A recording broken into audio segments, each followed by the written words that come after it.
Hello आरो family, तो क्या हाल चाल। उम्मीद करता हूँ बढ़िया होंगे, फर्स्ट क्लास होंगे। तो ये है 250 लीटर का प्लांट, 1 घंटे में 250 लीटर पानी देता है।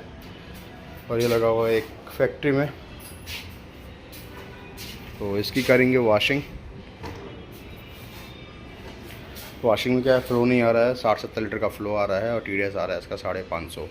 तो वॉश करते हैं, वॉश करके देखते हैं फ्लो कितना ज़्यादा हो सकता है और TDS कितना कम हो सकता है।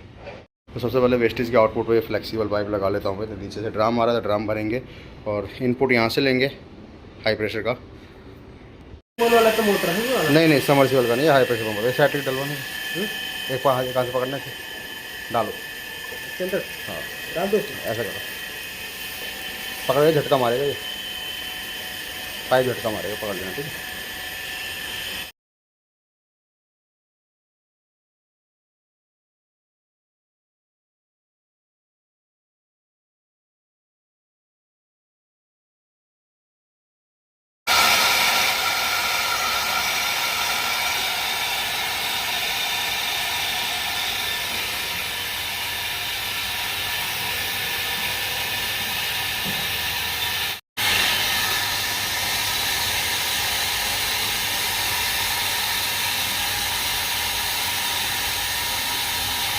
TDS आ गया 67।